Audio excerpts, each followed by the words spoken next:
1. I work with my mom in domestics, and we were in charge of preparing a fancy beach house that was to be rented out to some rich tenants for a few days. We were given a really short window to do detailed cleaning for the place, in between renters checking out, so we had to rush through the whole thing. Worked late the night before and went in early the next morning. We even brought my older brother to help with any heavy lifting and landscaping. So the renters came, left some bags in the kitchen, and were admiring the house. They went upstairs with my mom to see which rooms they would be staying in. That's when I remembered the fridge was pretty disgusting on the inside, from the previous family who stayed there. We were so caught up with everything else in the house, we didn't even touch the fridge. I waited in the laundry room for everyone to come down, the tenants left for brunch, and I came out to work on the fridge. It was basically empty. I threw some things out, took the shelves apart, and started wiping them down. Here comes the fuck up. On the top shelf I found a small chocolate bar. I figured it was overlooked when all the food was moved out. When people move out, they usually leave large quantities of good food, and we can eat it or take it home. And since I hadn't eaten that morning, I was pretty hungry and ate it. It was dark chocolate with what I thought was sea salt on it. The salt made it taste bad, and on the last bite, I even scraped off a bit. So I hurried cleaning the fridge, finished up, and started helping my mom arrange the flowers for the rooms. Now about 30 minutes passed and I realized I felt funny. I thought to myself, that would be pretty funny if I ate an edible. And a few minutes later I realized that it definitely wasn't an edible. I had never taken any hard drugs in my life. I occasionally smoke weed and drink, but never psychedelics or anything of that sort. A lot of my friends like to take them though, so I kinda knew how the whole process works. I start panicking, I feel hot, so I look for my brother who's out on the deck and I tell him what happened. Don't tell Mom. And he hands me the hose and tells me to stay outside. He thinks that I just ate an edible. I start feeling even worse, so I run to the car and call my boyfriend. He used to take a lot of psychedelics in high school, so I tell him what happened and he pretty much confirms my suspicion of what I ate. By then, I am panicking. I go back down to the house and tell my brother and my mom. My bro, who is also a heavy drug user in high school, tells me to stay hydrated and just enjoy myself. He gives me a big cup of soda. I go outside, sit in a shaded part of the driveway, call my boyfriend, and really start feeling it. I start trying to focus on what I'm feeling instead of the circumstance to keep my calm. I start hearing all the birds, people talking and dogs barking down the street. And the screen on my phone is really popping out at me. The view in front of me is almost like seeing in fisheye view. And then, the colors and patterns started coming out. By then it had been an hour of me waiting outside. It didn't help that I kept staring at the time, hoping it would pass faster. Then my brother came out, told me my mom was almost done, we still had a job to do. I couldn't help but since my brother assured her I would be alright, she continued wrapping things up. And he sat down to talk to me, which honest to God made things worse. I was fine sitting on the phone, listening to my boyfriend's voice, but then my brother started joking about the situation and then, for some stupid reason, talking about the hardship in my family's lives. And by then I am absolutely stuck to the ground and can't say anything. I love my brother, but I cannot stand him 90% of the time. And there he was, with his tiny chicken feet and big head, giving me his 2 cents about my living situation. We had to wait a while for my mom to finish. By the time I climbed in the car and we drive away, I was at my peak. It felt a lot like the part in Doctor Strange when he's tumbling through all the dimensions and floats helplessly. I lost track of time and I couldn't really feel anything. But I kept focusing on 3 names. My boyfriend's and my daughter's names. I also kept apologizing to my poor mom who was scared shitless. By the time we got home, live about an hour and a half from my job, I was still loopy but not as bad. This is probably the only part I liked about the situation. My dog came, and knew I wasn't well, so she kept licking my hands, and my youngest daughter lay down next to me. It felt a lot like a dream at this point. My daughter had warm hands and was playing some funny videos on YouTube, and my dog's fur was so soft. She just stretched out along my back. I thought to myself, if I'm stuck like this, it's fine. Don't need anything else but my kitties and my dog, and just for this to be a never-ending loop of comfort. My mom made me a sandwich, which I could hardly eat. Finally, 2 hours later, I was exhausted but back in my senses, and I cried. No ugly crying, but just a defeated whimper because I'm an idiot whose appetite got the better of me. And we did find out that the chocolate belonged to one of the new tenants. Apparently, while I waited in the laundry room for them to leave, they put it in the fridge. They called my mom twice when we were on our way home and suggested she take me to the hospital. But I was fine, and despite everything, I felt I didn't do anything crazy. And no one at work will speak of this again because they know it's a fuck up on their part as well. So what could it have been? It lasted for about 6 hours. Everyone has been giving me different guesses. 2. First, I'll set the scene. My halls were made up of lots of separate blocks, each within 12 flats, and 6 people per flat. My fuck-up occurred during the January exam period. Myself and some friends, 4 of us, had finished our exams that day, and wanted a bit of a celebration. Unfortunately for us, not everybody had finished their exams. We'd spent most of the evening sat drinking and talking in the kitchen in my flat. We knew people would still be studying, and trying to get rest before exams, so we didn't have music playing, and were trying to keep the noise down. We weren't getting any complaints, so all was good. The night rolled on. We were all getting quite drunk. Around 1 AM, my friend was on his way back from a party he had been to, as it was a bit dead and boring. He told us he had a bag of weed in his room, and wanted to get high when he got back. So we all decided to smoke. We rolled a few joints between us when he was back, but as we were quite drunk, the rolling wasn't of great quality. It was only once we were done rolling that we realized that none of us had a working lighter. It was about 1:30 AM at this point, and all the local shops were shut, including the tobacco counter in the local 24-hour supermarket. We had to look for an alternate source to light the joint from. The oven and hob were both electric, so there were no naked flames to light from. It was at this point I stumbled onto the stupid idea of using the toaster heating elements to light it.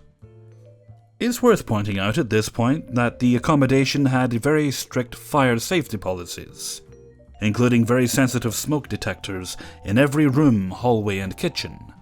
So we would have to keep the joint lit the whole journey from my kitchen through the flat first floor, out to the main corridor on my floor, down a set of stairs, through a ground floor corridor, and out through a little lobby area. With the bad rolling, this was no small task to a group of wasted students. So at roughly 2 AM, the fuck-up occurred.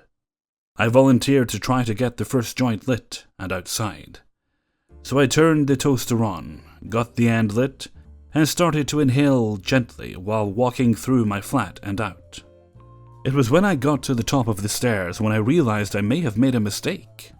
And by this point there was no going back because, for obvious reasons, I needed to get outside to exhale. So I picked up the pace to a jog to try and get outside.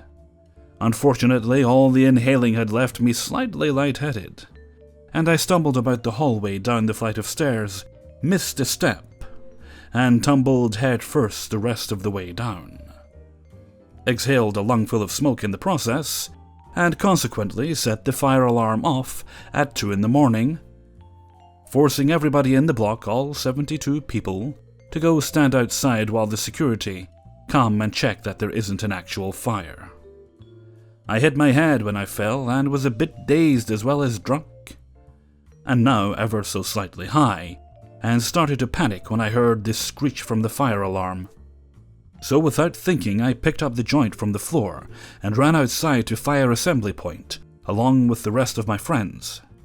In the rush, I forgot to hide the joint I was holding, and was stood with it in plain sight when the 2 security officers arrived, who immediately realized that myself and my friends were the reason for the alarm, and proceeded to shout at us in front of the large group of tired, stressed and half-dressed students who were forced out of bed when most still had exams in the upcoming days. I was widely hated among my block for a good few months, receiving dirty looks and a few insults as I passed people in the hall. 3. Before I get started on tonight's hellish journey, let me warn you guys. All the time on Ask Reddit I see threads like, "What do you always hear but never have experienced?" And Taco Bell shits are always somewhere in the top 10. Well, I trusted you motherfuckers, and you are wrong. That being said, I had work this morning. I work retail, so I'm walking around all day. I went and grabbed lunch when I got off at 4. Now, we have a Taco Bell and a Chick-fil-A like 20 steps from my store. I've been in the mood for Taco Bell lately, so I had eaten there a few times. I normally get the double Cholula box, which is fucking delicious, but my buddy told me to try the quesarito. I had it last night with steak, but decided to try it with beef today. Gobble it down, and the steak was definitely better, but whatever, beef was $1 cheaper. Anyway, continue with my day. So I get home and my dad and sister want to go to some Mexican restaurant downtown. Cool, I love Mexican food. We leave, walk around downtown, maybe 2 miles or so, just checking places out, then eat more Mexican. I had a bunch of queso and some chorizo nachos, which were amazing. My sister wanted dessert, but I could feel my stomach hurting already. So we walk again back to the car, maybe a 10-minute walk away, and set off for home. The whole time walking, just churning it all, maybe halfway home my insides start turning inside out. It was like nothing I had felt before. Like I went from totally normal, browsing Reddit, sitting in the car, to clutching my chest in pain. It felt like someone had started a jacuzzi in my intestines. I figured it was just some gas, so I went to fart, and immediately realized it wasn't gas. I managed to stop it in time, though. The noise coming from my poor body was now loud enough to overpower Johnny Cash's Ring of Fire playing on the radio. I wish I was fucking joking, but that's what was playing. It recedes a bit, and I relax. Maybe 3 minutes later, it strikes again even harder. It feels like an insane constipation, but Chuck Norris is punching your diaphragm with everything he's got. It became increasingly difficult not to shit myself. I began sweating and continued clutching my stomach. 15 minutes from home. 10 minutes from home, my butthole feels like the Hoover Dam made of jello. It takes all the strength I have not to completely ruin my dad's leather car seats. I'm fucking dying. I don't know why, I just know I had to shit like I never had before. 7 minutes to home, I can't do it. I make my dad stop at the McDonald's we were passing on the way home. I jumped out of the car and ran, like fucking sprinted. Probably faster than I had before. If it weren't for the unfortunately hot girl holding the glass door open for me, I would have smashed through it. Just as I made it near the bathroom, my foot slipped a bit as the floor was wet. That alone was enough to do it. I felt it break. I closed it as quickly as I could, but not quickly enough. I didn't know how much, but I know my backside was uncomfortably warm now. I sprinted into the single stall, which, thank fuck, was empty. Painstakingly remove my belt, and sit as quickly as possible. It was so bad, I actually fucking missed and hit the floor a little. Now I'm not going to describe it for the reader's sake, but in a simple way, imagine a kale smoothie, pretty much like that. They probably don't taste much different either. I sat in that damn toilet for 20 minutes, and little bouts of shit kept on coming. I flushed a few times to, not gas myself. My dad texted me to come outside because he wanted to get home. Fuck it, I'll finish at home. I turned to look and... Fucking God! Fucking... Damn it! Shit! Fuck! There was no toilet paper. I didn't know what to do. There was no way in hell I was leaving this godforsaken bathroom without cleaning off my poor rear. I desperately looked for solutions. Right at this point, 2 other guys walked in. Fuck. Paper towel is out of the picture. Shit. There was a small trash can near the toilet, with 2 used napkins in it. I didn't want to have to do it. I had to do it. I used them. I buckled back up and washed my hands for 45 seconds, ran out to the car hoping I didn't have a wet spot on my ass. I made it home and cleaned up. I'm okay now. Never again. Delicious quesarito. Never again. 4. So at the beginning of the summer, my family decided that we all wanted a backyard barbecue, with a nice counter and an actual grill. Not just the little roll-away ones. So me and my brother were tasked to the assignment, with the financial and occasional physical help from our dad.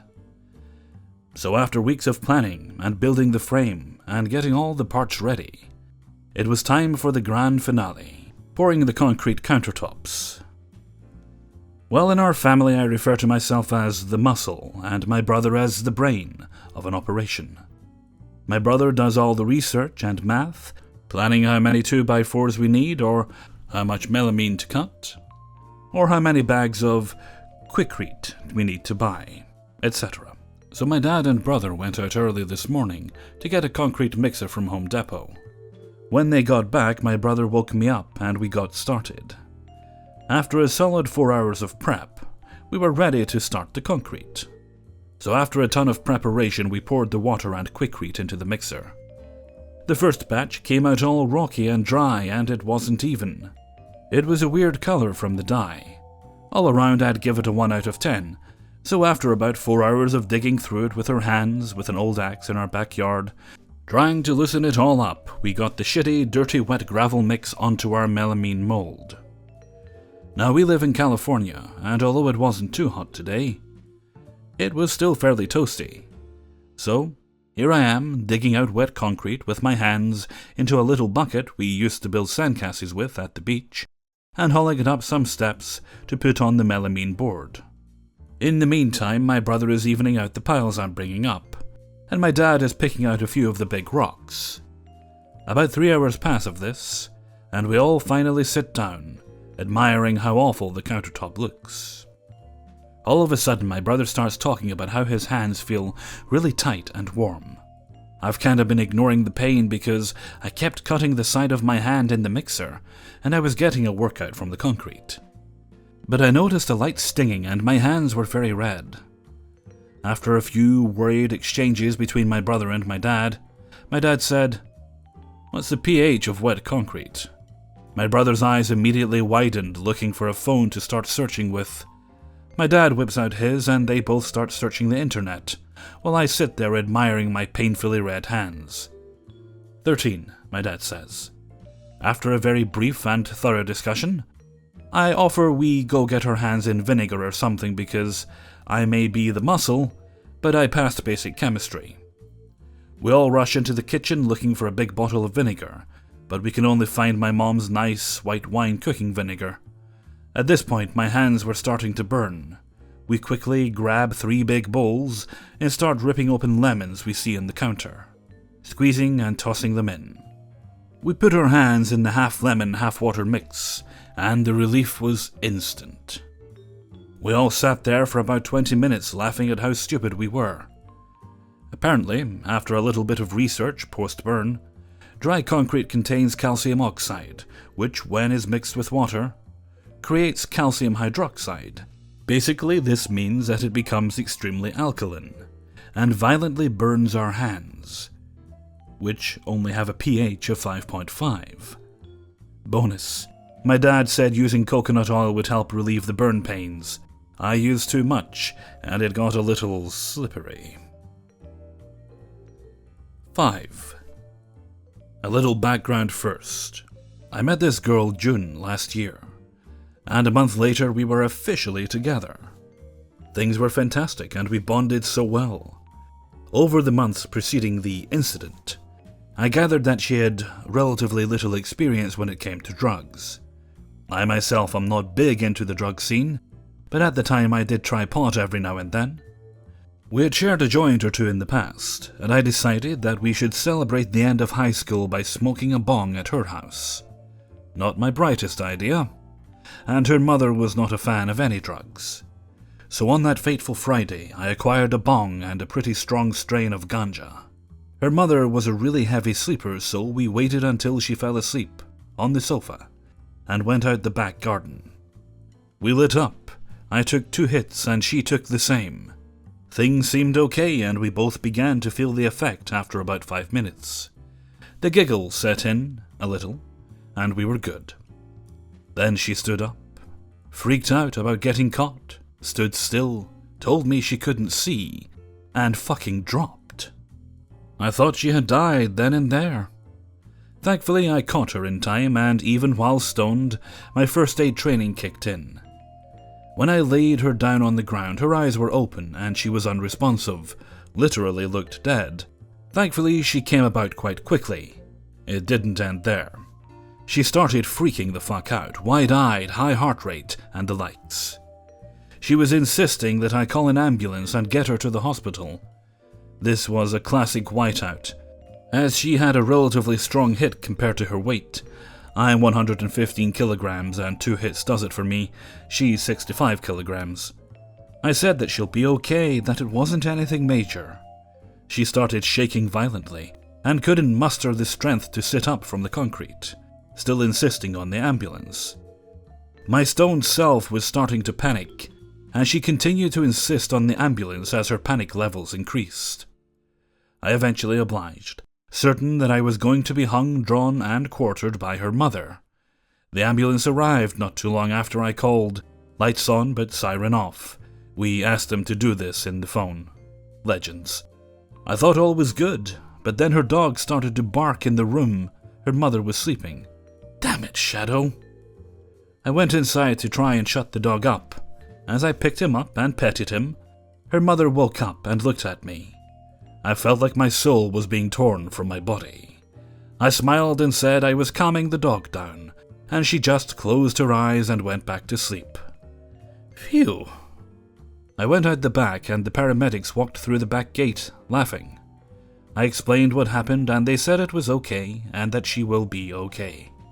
I was relieved but still terrified that her mother would wake up to see her only daughter being prodded and examined by paramedics. Guess what? She did.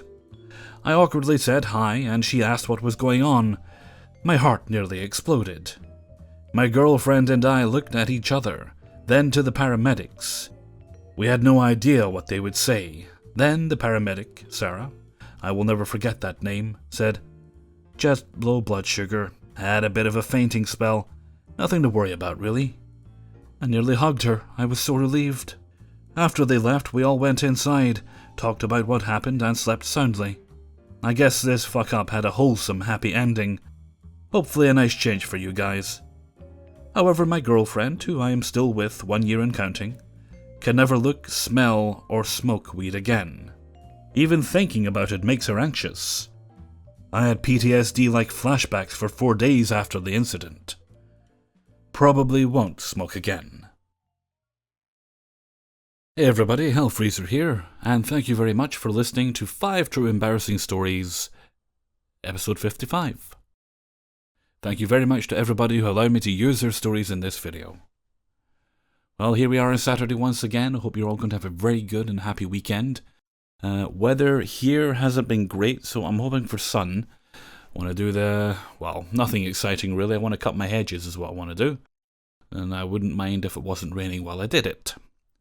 Good way to avoid getting electrocuted if you wait till it's not raining when you do it. And a few other things I need to do about the garden as well. I'm sure I'll get it done eventually. Good news is I'm going to have a bonus video up for you guys on Sunday. If you've been enjoying the Scott Rice stories, the Jack stories, I'm going to have part 4 of the Space Empire of Continuum story up on Sunday. The current plan is I'll edit it on Saturday, get the video made, and I'll schedule it to go live. Let's see. My Sunday video should go live at 5 PM. That's UK time. So whenever you usually get the Sunday video, the Jack video will be up 2 hours after that. And that's the current plan. And with that, I'm going to head off for now. So until next time, thank you very much for listening, and take very good care of yourselves.